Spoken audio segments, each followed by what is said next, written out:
2026-27 വർഷത്തെ ബജറ്റ് അവതരണ യോഗത്തിലേക്ക് എല്ലാവരെയും ആദരപൂർവ്വം ക്ഷണിക്കുന്നു. ഇന്ന് ഈ ബജറ്റ് അവതരിപ്പിക്കുമ്പോൾ അത് വെറും അക്കൗണ്ടുകളുടെ കണക്കെടുപ്പ് മാത്രമല്ല, നമ്മുടെ ഗ്രാമത്തിന്റെ സ്വപ്നങ്ങളും പ്രതീക്ഷകളും ഭാവിയുടെ ദിശയും രേഖപ്പെടുത്തുന്ന ഒരു ദൗത്യ പ്രഖ്യാപനമാണ്. ഗ്രാമപഞ്ചായത്തിന് ലഭ്യമാകുന്ന തനത് ഫണ്ട് പൂർണ്ണമായി പിരിച്ചെടുക്കുന്നതിനും ആയത് ജനോപകാരപ്രദമായി വിനിയോഗിക്കുന്നതിനും ബജറ്റ് ലക്ഷ്യമിടുന്നു. ശേഖരിക്കപ്പെടുന്ന വിഭവം ബുദ്ധിപൂർവമായി വിന്യസിക്കുക എന്ന ശ്രമകരമായ ഈ ദൗത്യത്തിന് എല്ലാവരുടെയും സർവാത്മനയുള്ള സഹകരണം അഭ്യർത്ഥിക്കുന്നു. ഇന്ത്യയുടെ ആത്മാവ് അതിൻ്റെ ഗ്രാമങ്ങളിൽ ജീവിക്കുന്നു എന്ന വാക്കുകൾ ഇന്ന് കരുവാരുകുണ്ടിന്റെ ബഡ്ജറ്റ് തയ്യാറാക്കുമ്പോൾ വീണ്ടും വീണ്ടും മനസ്സിൽ മുഴങ്ങുന്നു. ഇന്ത്യയുടെ ശക്തി ഗ്രാമങ്ങളിൽ തന്നെയാണെങ്കിൽ ആ ശക്തിയെ ഉണർത്തുക എന്നത് നമ്മുടെ ബാധ്യതയാണ്. ജനങ്ങളുടെ കൈകളിൽ അധികാരം നൽകിയത് വെറും ഭരണഘടനാ ഭേദഗതി കൊണ്ടല്ല, അത് ഒരു രാഷ്ട്രീയ ദർശനത്തിന്റെ ഫലമായിരുന്നു. രാജീവ് ഗാന്ധിയുടെ സ്വപ്നമായ അധികാരം ഗ്രാമങ്ങളിലേക്ക് എത്തിക്കുന്ന വികേന്ദ്രീകരണ നയത്തിന്റെ ആത്മാവാണ് നമ്മുടെ പഞ്ചായത്തുകളുടെ ശക്തി. അദ്ദേഹത്തിന്റെ ദർശനപ്രകാരം ഗ്രാമങ്ങൾ ശക്തിപ്പെട്ടാൽ രാജ്യം ശക്തമാകും. അതുകൊണ്ടാണ് സമഗ്ര വികസനം, ശക്തമായ ഗ്രാമം എന്ന ലക്ഷ്യത്തോടെ ഈ ബഡ്ജറ്റ് തയ്യാറാക്കിയിരിക്കുന്നത്. ഗ്രാമപഞ്ചായത്തിലെ പാശ്ചാത്തല മേഖലയ്ക്ക് പ്രാമുഖ്യം നൽകുന്നതാണ് ബഡ്ജറ്റ്. ഒപ്പം സേവന മേഖലയ്ക്കും ഉൽപാദന മേഖലയ്ക്കും ആവശ്യമായ പരിഗണനകൾ ഉറപ്പുവരുത്തുകയും ചെയ്തിട്ടുണ്ട്. പ്രദേശത്തെ പ്രധാന കാർഷിക കുടിവെള്ള സ്രോതസ്സായ ഒലിപ്പുഴ സംരക്ഷണത്തിനായി പ്രത്യേക പാക്കേജായി 40 ലക്ഷം രൂപ കൂടി വകയിരുത്തിയിട്ടുണ്ട്. ഇത് ബജറ്റ് വർഷം തന്നെ പൂർത്തിയാക്കുന്നതിനുള്ള ശ്രമങ്ങൾ ഉണ്ടാകും. ബജറ്റ് വർഷത്തെ പ്രാരംഭ ബാക്കി 10,03,72,637 രൂപയാണ്. നികുതിയേതര വരുമാനമായി ആകെ 87,76,250 രൂപയും പരമ്പരാഗത ചുമതലകൾക്കുള്ള വിഹിതമായി 3,47,18,000 രൂപയും വരുമാനമായി പ്രതീക്ഷിക്കുന്നു. ആകെ 52,57,27,447 രൂപ വരവും 18,35,520 രൂപ ചെലവും 34,22,26,927 രൂപ നീക്കി ബാക്കിയും ബജറ്റ് വർഷം കണക്കാക്കുന്നു. 2025-26 ബജറ്റ് വർഷത്തെ പദ്ധതി ചെലവുകൾ പൂർണ്ണമായി കൊണ്ടുവരുന്നതിന് കെ-സ്മാർട്ട് മൊഡ്യൂളുകൾ സാധിക്കാതിരുന്നതിനാൽ 9,10,24,324 രൂപയുടെ ആകെ പദ്ധതി ചെലവ് ഈ വർഷം വരാനുണ്ടെന്ന് കണക്കാക്കിയിരിക്കുന്നു. അതുപോലെ തന്നെ ബജറ്റ് വർഷവും പദ്ധതി ചെലവുകൾ കെ-സ്മാർട്ടിൽ രേഖപ്പെടുത്തപ്പെട്ടിട്ടില്ല. ഇത്തരത്തിൽ ബജറ്റ് വർഷം കണക്കാക്കിയ 22,50,94,960 രൂപയും ചേർത്ത് ആകെ 31,61,19,284 രൂപ ചെലവിനത്തിൽ അധികമായി പ്രതീക്ഷിക്കുന്നുണ്ട്. എല്ലാ തുകകളും പരിഗണിക്കുമ്പോൾ ബഡ്ജറ്റ് വർഷം 34,22,26,927 രൂപയിൽ നിന്നും 31,61,19,284 രൂപ കുറവ് ചെയ്ത് 2,61,07,643 രൂപ ബാക്കി കണക്കാക്കിയിരിക്കുന്നു. ബഡ്ജറ്റ് വർഷത്തിൽ വിവിധ മേഖലകളിൽ വകയിരുത്തിയ തുകയുടെ വിശദാംശങ്ങളും വിവരണവും. കൃഷി. കരുവാരുകുണ്ട് പോലത്തെ മലയോര മേഖലയിൽ കാർഷിക മേഖലയ്ക്കുള്ള പ്രാധാന്യം ഉൾക്കൊണ്ടുകൊണ്ടുള്ള ബഡ്ജറ്റാണ് തയ്യാറാക്കിയിരിക്കുന്നത്. മേഖലയിലെ പ്രധാനപ്പെട്ട ഇടപെടലുകൾ താഴ്ചേർക്കുന്നു. കവുങ്ങ് കൃഷിക്ക് 45.6 ലക്ഷം രൂപ, തെങ്ങ് കർഷകർക്കായി 50.4 ലക്ഷം രൂപ, കിഴങ്ങ് വിളകൾക്കായി 4 ലക്ഷം രൂപ, വാഴ കൃഷിക്ക് 10 ലക്ഷം രൂപ. കാർഷിക മേഖലയിൽ പ്രവർത്തിച്ചുകൊണ്ട് ജീവനം നടത്തുന്ന സാധാരണ കർഷകർക്കായി കൂടുതൽ വരുമാനം ഉറപ്പാക്കുന്ന പ്ലാൻ അധിഷ്ഠിത കൃഷി വികസന പദ്ധതി നടപ്പാക്കാനായി 3 ലക്ഷം രൂപ വകയിരുത്തുന്നു. നിലവിലെ കൃഷിയിൽ നിന്നും ആവശ്യമായ വരുമാനം ലഭ്യമാകുന്നില്ലെങ്കിൽ അല്ലെങ്കിൽ കൂടുതൽ വരുമാനം ഉറപ്പാക്കുന്നതിനായി ഇടകൃഷിയായി നടപ്പാക്കാവുന്ന വിളകളുടെ സാധ്യതകൾ, മൃഗസംരക്ഷണം, ക്ഷീരവികസനം തുടങ്ങിയവ കൂടി ഉൾപ്പെടുത്തി കൂടുതൽ വരുമാനദായകങ്ങളായ സംയോജിത കൃഷി നടപ്പാക്കുന്നതാണിത്. ഇതിനു പുറമെ കർഷകർക്ക് ഗുണമേന്മ കൂടിയ ഇനം കീടനാശിനികൾ യഥാസമയം ലഭ്യമാക്കുന്നതിനായി വിള ആരോഗ്യ കേന്ദ്രം സ്ഥാപിക്കുന്നതിനും ലക്ഷ്യമിട്ടിട്ടുണ്ട്. ഇതിനു പുറമെ ജൈവവള നിർമ്മാണ യൂണിറ്റിന് 16 ലക്ഷം രൂപയും വകയിരുത്തിയിട്ടുണ്ട്. കാർഷിക മേഖല അനുഭവിക്കുന്ന തൊഴിലാളികളുടെ ദൗർലഭ്യം പരിഹരിക്കാനായി കാർഷിക കർമ്മസേന സ്ഥാപിക്കുന്നതാണ്. പരമ്പരാഗത രീതിയിൽ നിന്നും മാറി ശാസ്ത്രീയ രീതികൾ അവലംബിച്ചാൽ മാത്രമേ ഈ മേഖലയിൽ പ്രവർത്തിക്കുന്നവർക്ക് വരുമാനം ഉറപ്പാക്കാനാകൂ എന്നതിനാൽ വിദഗ്ധരായ തൊഴിലാളികളെ സംഘടിപ്പിക്കുക, ആവശ്യമായ പരിശീലനം ഉറപ്പാക്കി മേഖലയിൽ അവരുടെ സാന്നിധ്യം ഉറപ്പാക്കുക എന്ന ലക്ഷ്യത്തോടെ പ്രാരംഭമായി 5 ലക്ഷം രൂപ വകയിരുത്തുന്നു. മനുഷ്യ വന്യജീവി സംഘർഷം നേരിടുന്നതിനായി പദ്ധതി ഇതര പ്രവർത്തനങ്ങളുടെ ഭാഗമായി 4 ലക്ഷം രൂപ വകയിരുത്തിയിട്ടുണ്ട്. മൃഗസംരക്ഷണ മേഖല ശക്തിപ്പെടുത്തുന്ന പ്രവർത്തനങ്ങൾ ബഡ്ജറ്റ് വർഷം ലക്ഷ്യമിടുന്നുണ്ട്. ക്ഷീരകർഷകർക്ക് അളക്കുന്ന പാലിന് സബ്സിഡി ഉറപ്പാക്കുന്നതിനായി 6.5 ലക്ഷം രൂപ വകയിരുത്തുന്നു. വൈക്കോൽ സബ്സിഡിക്കായി 1 ലക്ഷം രൂപയും കൂടാതെ തീറ്റപ്പുൽ കൃഷിക്കും തുക അനുവദിക്കുന്നുണ്ട്. കൂടാതെ മേഖലയിലെ പ്രധാന വകയിരുത്തലുകൾ താഴെ ചേർക്കുന്നു. ആട് വളർത്തലിനായി 20 ലക്ഷം രൂപ, പശു വളർത്തലിന് 29.4 ലക്ഷം രൂപ, കറവപ്പശുക്കൾക്ക് കാലിത്തീറ്റയ്ക്കായി 20 ലക്ഷം രൂപ. കന്നുകാലികളുടെ സമഗ്ര ഇൻഷുറൻസ്, ധാതുലവണ മിശ്രിതം തുടങ്ങി കന്നുകാലികളുടെ ആരോഗ്യം ഉറപ്പാക്കുന്നതിന് തുക അനുവദിച്ചിട്ടുണ്ട്. പൊതുജനം നേരിടുന്ന തെരുവ് നായ പ്രതിരോധ പ്രവർത്തനങ്ങൾക്കായി തുക വരുത്തിയിട്ടുണ്ട്. ഇതിനു പുറമെ മിനി ഡയറി ഫാം ആധുനികവത്കരണം ലക്ഷ്യമിട്ട് 2 ലക്ഷം രൂപ, മൃഗാശുപത്രിയിൽ മരുന്നുകൾ ഉറപ്പുവരുത്തുന്നതിനായി 5 ലക്ഷം രൂപ എന്നിങ്ങനെ തുകകൾ അനുവദിക്കുന്നു. മണ്ണ് ജല സംരക്ഷണം. നിരവധി നീർച്ചാലുകളും അരുവികളും ഉൾപ്പെട്ട മേഖലയിലെ പുതിയ പുഴകൾ മണ്ണും ചെളിയും അടിഞ്ഞ് ആഴം കുറഞ്ഞിരിക്കുന്ന സ്ഥിതിയിലാണുള്ളത്.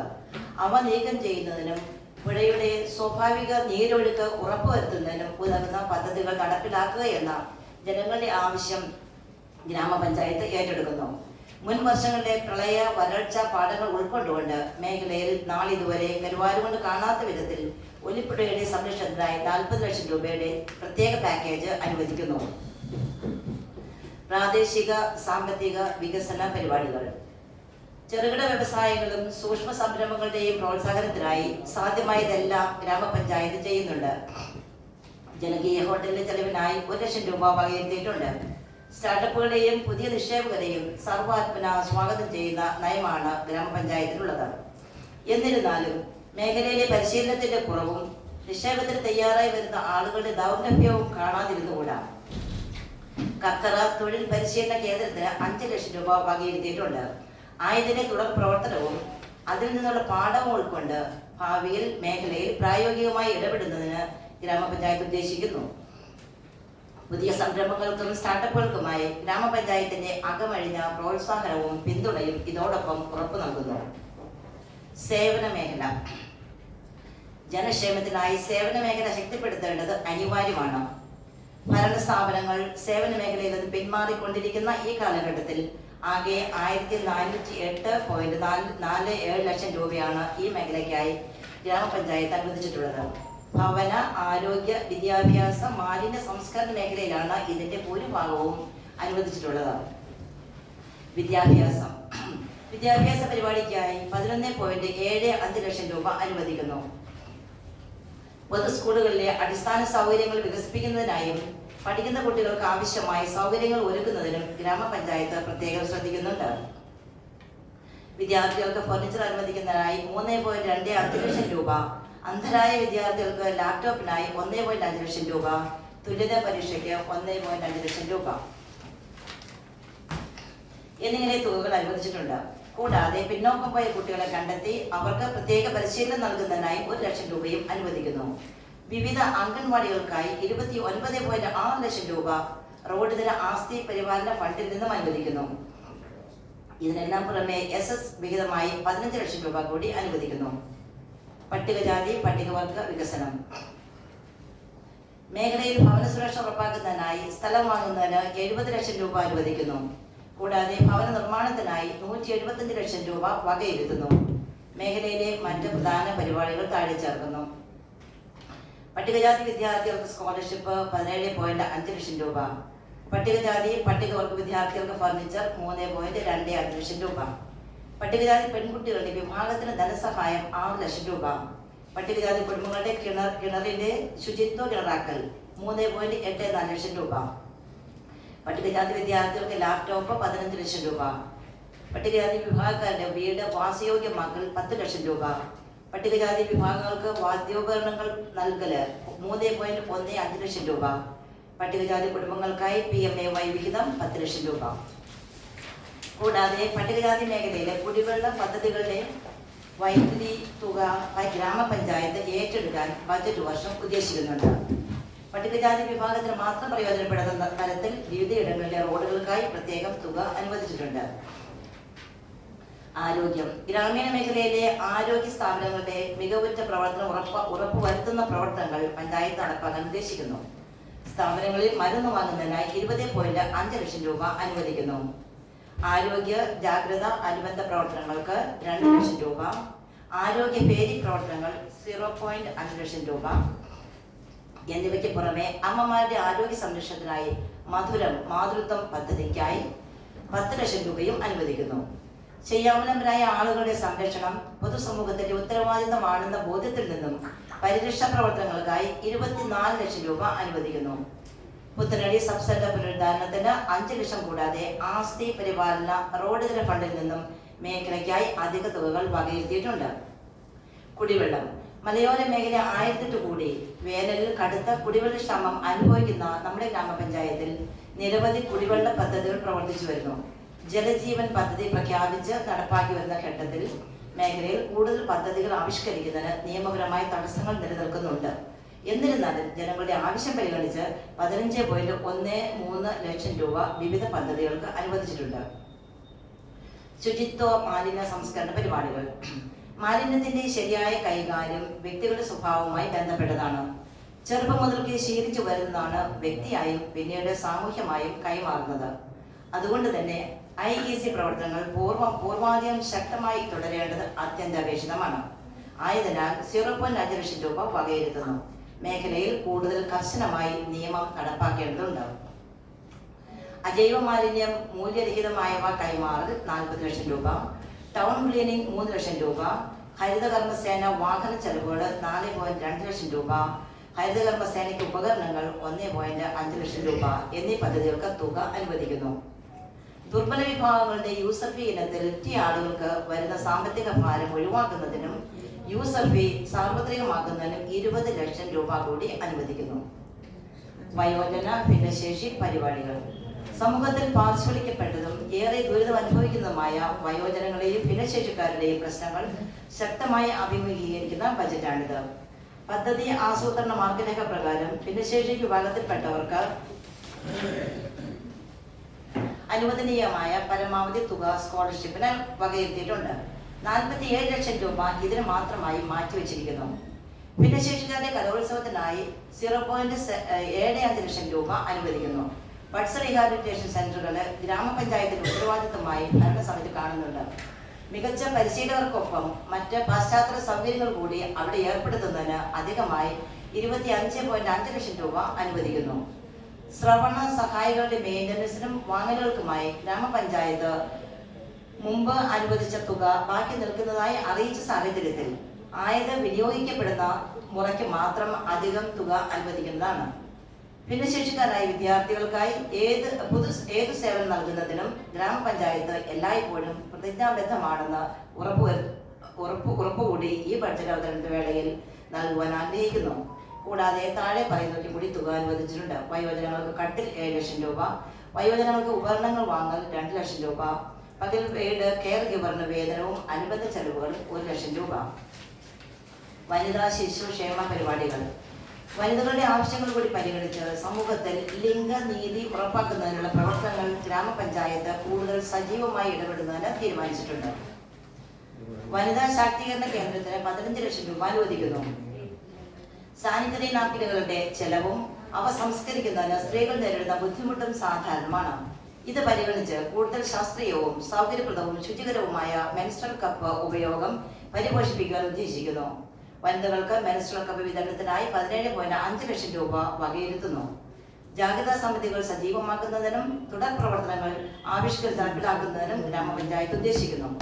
വിവിധ വനിതാ ശാക്തീകരണ കേന്ദ്രങ്ങൾക്കായി ആകെ 37 ലക്ഷം രൂപ അനുവദിക്കുന്നു. വനിതകൾക്ക് യോഗ പരിശീലനത്തിനായി 1.5 ലക്ഷം രൂപയും അനുവദിക്കുന്നു. സാമൂഹ്യ സുരക്ഷാ പരിപാടികളിൽ അംഗൻവാടികളുടെ പങ്ക് വലുതാണ്. അതുകൊണ്ട് തന്നെ വിവിധ അംഗൻവാടികളുടെ നവീകരണത്തിനായി താഴെ പറയുന്ന പ്രകാരം തുക വകയിരുത്തിയിട്ടുണ്ട്. നാഗത്താൻകുന്ന് അംഗൻവാടിക്ക് കുടിവെള്ള സൗകര്യം ഒരുക്കൽ 2 ലക്ഷം രൂപ. ചെമ്പൻകുന്ന് മുക്കട്ട അംഗൻവാടി, ചെമ്പൻകുന്ന് അംഗൻവാടി എന്നിവയുടെ പുനരുദ്ധാരണം 4 ലക്ഷം രൂപ. നാഗത്താൻകുന്ന് അംഗൻവാടി പുനരുദ്ധാരണം 1 ലക്ഷം രൂപ. കുട്ടികളിലെ പോഷകാഹാരം ഉറപ്പാക്കുന്നതിനുള്ള അനുകൂലക പോഷകാഹാര പരിപാടിക്കായി 45 ലക്ഷം രൂപ. ബാലസഭ, അംഗൻവാടി, കലോത്സവം എന്നിവയ്ക്കായി 25,000 രൂപയും വകയിരുത്തിയിട്ടുണ്ട്. ഭവന പദ്ധതിയും ദാരിദ്ര്യ നിർമ്മാർജ്ജന പരിപാടികളും. ഭവനരഹിതർക്ക് വീട് ലഭിക്കുന്നതിനായി ഗ്രാമപഞ്ചായത്തുള്ള പദ്ധതി വിഹിതത്തിൽ നിന്നും തുക ഇടവാക്കുന്ന വിധത്തിൽ ധനകാര്യ സ്ഥാപനങ്ങളുമായി ചേർന്ന് ലോണായി തുക സമാഹരിക്കുകയും ആയത് ഗുണഭോക്താക്കൾക്ക് വിതരണം ചെയ്യുകയും ചെയ്യുന്ന നിലവിലുള്ള സംവിധാനത്തോടെ ചേർന്നു പോകുന്നു. ഭവന പദ്ധതിയിൽ ഉൾപ്പെടുത്തി സ്ഥലം വാങ്ങലിനായി ആകെ 190 ലക്ഷം രൂപ ഗ്രാമപഞ്ചായത്ത് വകയിരുത്തിയിട്ടുണ്ട്. ഭവന നിർമ്മാണ മേഖലയിൽ വിപ്ലവകരമായ മാറ്റങ്ങൾ ബഡ്ജറ്റ് വർഷം നടപ്പാക്കാനാകുമെന്ന ആത്മവിശ്വാസം ഗ്രാമപഞ്ചായത്തിനുണ്ട്. കൂടാതെ താഴെ പറയുന്ന വിഭാഗങ്ങളിലും തുക അനുവദിച്ചിട്ടുണ്ട്. ലൈഫ് ഭവന പദ്ധതി ജനറൽ 530 ലക്ഷം രൂപ. വീട് വാസയോഗ്യമാക്കൽ ജനറൽ 18 ലക്ഷം രൂപ. വീട് വാസയോഗ്യമാക്കൽ SC 10 ലക്ഷം രൂപ. ലൈഫ് SC 175 ലക്ഷം രൂപ. അതിദാരിദ്ര്യ നിർമ്മാർജ്ജനം സാമൂഹ്യ ഉത്തരവാദിത്തമാണെന്നിരിക്കെ ആയതിനുള്ള കൈത്താങ്ങ് ഗ്രാമപഞ്ചായത്തിൽ നിന്നും എക്കാലവും ഉണ്ടായിട്ടുണ്ട്. ഇതെല്ലാം പുറമെ തൊഴിലുറപ്പ് പദ്ധതിയിൽ ഉൾപ്പെടുത്തി 382.7 ലക്ഷം രൂപ കൂടി ഗുണഭോക്താക്കൾക്ക് ലഭിക്കുന്നതാണ്. റോഡുകൾ, മറ്റ് ഗതാഗത സൗകര്യമൊരുക്കൽ. ഗ്രാമീണ മേഖലയിലെ റോഡുകളുടെ നവീകരണം, പരിപാലനം, പുതിയ റോഡുകളുടെ നിർമ്മാണം എന്നിങ്ങനെയുള്ള മേഖലയിൽ ഗ്രാമപഞ്ചായത്ത് വലിയ തുകകൾ വർഷം തോറും വകയിരുത്തുന്നുണ്ട്. നടപ്പ് വർഷം റോഡുകളുടെ പരിപാലനത്തിന് മാത്രം 314.28 ലക്ഷം രൂപ അനുവദിക്കുന്നു. പുതിയ റോഡുകൾക്കായി 143.3 ലക്ഷം രൂപയും അനുവദിച്ചിട്ടുണ്ട്. സദ്ഭരണം. ഗ്രാമപഞ്ചായത്ത് ഓഫീസിൽ അധിക സാങ്കേതിക സൗകര്യങ്ങൾ ഒരുക്കുന്നതിനായി 5 ലക്ഷം രൂപ വകയിരുത്തിയിട്ടുണ്ട്. IKI വിഹിതമായി 2 ലക്ഷം രൂപ, ISO പ്രവർത്തനങ്ങൾക്കായി 0.5 ലക്ഷം രൂപ എന്നിങ്ങനെ തുകകൾ അനുവദിച്ചിട്ടുണ്ട്. ഘടക സ്ഥാപനങ്ങളിൽ നിന്നും സേവന സൗകര്യങ്ങൾ വർദ്ധിപ്പിക്കുന്നതിനായി 23.95 ലക്ഷം രൂപ എന്നിങ്ങനെ തുക അനുവദിക്കുന്നു. ഊർജം. മലയോര മേഖലയായ ഗ്രാമപഞ്ചായത്ത് പ്രദേശത്ത് അനുഭവപ്പെടുന്ന ശക്തമായ മഴയും ഇടിയോടുകൂടിയ മിന്നലും തെരുവ് വിളക്കുകൾ വളരെ പെട്ടെന്ന് തകരാറിലാകുന്നതിന് കാരണമാകുന്നുണ്ട്. മാത്രമല്ല കൃത്യമായി ഇവ റിപ്പയർ ചെയ്യുന്നതിന് ആളുകളെ കിട്ടാത്തതും സാധാരണമാണ്. അതുകൊണ്ട് തന്നെ തെരുവിളക്കുകളുടെ പരിപാലനത്തിനും പുതിയവ സ്ഥാപിക്കുന്നതിനുമായി മുൻ വർഷം വകയിരുത്തിയ തുകയ്ക്കുള്ള പ്രവൃത്തികൾ നടന്നുകൊണ്ടിരിക്കുകയാണ്. ഇത് വേഗത്തിൽ പൂർത്തിയാക്കുന്നതിനുള്ള നടപടികൾ ഗ്രാമപഞ്ചായത്ത് സ്വീകരിക്കുന്നുണ്ട്. ബഡ്ജറ്റ് വർഷം പുതിയ തെരുവിളക്ക് സ്ഥാപിക്കലിനും പരിപാലനത്തിനുമായി 5.5 ലക്ഷം രൂപ അനുവദിക്കുന്നു. ഇതിനു പുറമെ സ്ട്രീറ്റ് മെയിനായി 5 ലക്ഷം രൂപ കൂടി അധികമായി വകയിരുത്തുന്നു. സങ്കീർണമായ സാമൂഹ്യ സാഹചര്യങ്ങളിലൂടെയാണ് കാലം കടന്നുപോയിക്കൊണ്ടിരിക്കുന്നത്.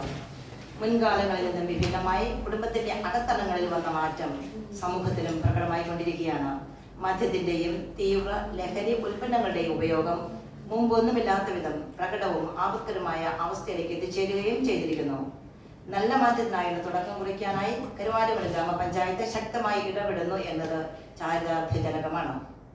തെരഞ്ഞെടുക്കപ്പെട്ട ജനപ്രതിനിധികൾക്കും പൊതുപ്രവർത്തകർക്കും ഏറെ കാര്യങ്ങൾ സംഭാവന ചെയ്യാൻ സാധിക്കുന്ന സാമൂഹ്യ അന്തരീക്ഷത്തിൽ എല്ലാവരും അതിന് വ്യക്തിപരമായി കൂടി സന്നദ്ധരാകേണ്ടതുണ്ടെന്ന് ഒരിക്കൽ കൂടി ഓർമ്മിപ്പിക്കുന്നു. ഓരോ ബജറ്റും ഒരു അടയാളപ്പെടുത്തലുകളാണ്.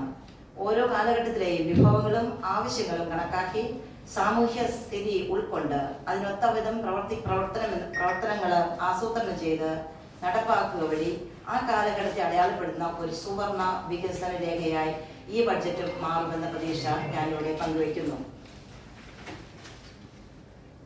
പ്രിയപ്പെട്ടവരെ, നമ്മുടെ ഗ്രാമത്തിന്റെ ഭാവി നമ്മുടെ യുവജനങ്ങളുടെ കരങ്ങളിൽ സുരക്ഷിതമായിരിക്കട്ടെ. ഈ ബഡ്ജറ്റ് ഗ്രാമത്തിന്റെ പുരോഗതിക്കും ജനങ്ങളുടെ ക്ഷേമത്തിനും ഒരു ദിശാ നിർദ്ദേശമാകട്ടെ. 2026-27 വർഷത്തെ ബഡ്ജറ്റ് എസ്റ്റിമേറ്റിന്റെ സംക്ഷിപ്ത രൂപം താഴെ ചേർക്കുന്നു. ഓപ്പണിംഗ് ബാലൻസ് 10,03,72,637 രൂപ. ടാക്സ് റവന്യൂ 1,38,98,000 രൂപ. നോൺ ടാക്സ് റവന്യൂ 87,76,250 രൂപ.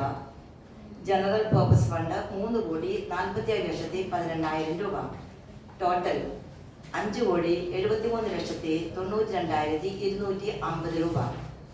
പ്രയർ പീരിയഡ് ഐറ്റംസ് 9,62,100,000 രൂപ. ടോട്ടൽ 15,35,93,250 രൂപ. Other revenue income including grants 27,17,61,560 രൂപ. ടോട്ടൽ ഇൻകം 52,57,27,447 രൂപ. ടോട്ടൽ റവന്യൂ എക്സ്പെൻഡിച്ചർ 16,23,79,520 രൂപ. ടോട്ടൽ ക്യാപിറ്റൽ എക്സ്പെൻഡിച്ചർ 2,11,21,000 രൂപ. ടോട്ടൽ എക്സ്പെൻഡിച്ചർ 18,35,520 രൂപ. ബാലൻസ് 34,22,22,26,927 രൂപ.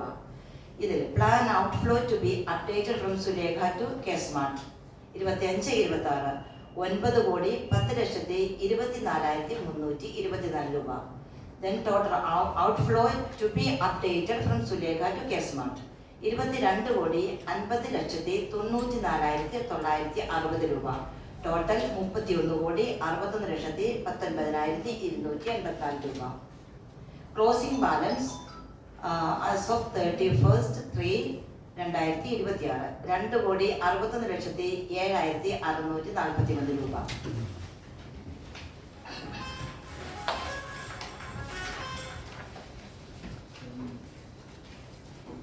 ഈ ബഡ്ജറ്റ് ഒരു രാഷ്ട്രീയ രേഖയല്ല, ഇതൊരു സാമൂഹിക കരാറാണ്. ജനങ്ങളും ഭരണവും തമ്മിലുള്ള വിശ്വാസത്തിന്റെ ഒരു രേഖ. നമ്മുടെ കരുവാരുകൊണ്ട് കൂടുതൽ ശക്തവും സുതാര്യവും സംസ്കാരപരവുമായ ഗ്രാമമായി മാറണം. വിമർശനങ്ങളെ സ്വാഗതം ചെയ്യും.